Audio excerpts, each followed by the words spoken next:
Okay, so we make and repair violin, violas and cellos and their bows, but Chris is not here to represent that side of the work. And you're based here and in Italy? Yeah, so I've got a workshop in Milan and one here, and it's a lot of traveling, but And do your customers follow you, or do they? No, I follow them. It's that way around. Yeah, I try and be where I'm needed. But it's pretty much divided into making in Milan and repairing here, although I am making here at the moment, so it's not always the same. And what sort of customers buy your instruments? Well, it's either musicians directly, Professional musicians or students at their college, last few years of college, or sometimes it's shops, like dealers abroad. So they commission one and then they sell it on to the musician themselves. So it's either way, really. So I do international fairs abroad to market my work in like China and the States. I have to go there and do it. Or people come here from usually this country. And why Sheffield? Why Sheffield? Well, I worked here for the Sheffield Music Shop originally in the early 90s, and then I went on my own. But I've got family here, so I've got grown-up children. So you've got roots in Sheffield? I've got roots in Sheffield, yeah. And is it an okay place to have a business? Yeah, I found it always a very pleasant city, and yeah. I mean, it's not ideal for violin makers in the sense that there isn't a professional orchestra, but there is many amateur orchestras. Yeah. So they provide a constant flow of repair work, even though not my own instruments, not so much. Yeah. And how long does it take to make an instrument? It's for a violin, it's about 200 hours, and for a cello, about 350, 400. Wow. And how many would you make in a year? Well, with Valerio, we make a bit more.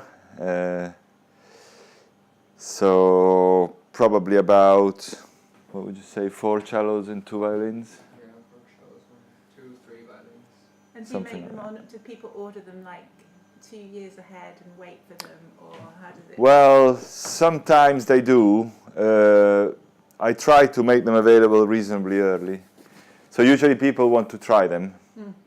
Oh, right, so you make them and then they have to try them? Yeah, yeah, it works like that because each one is unique. So even if they try one that they really liked, even though we measure everything, so we use quite a scientific way of making.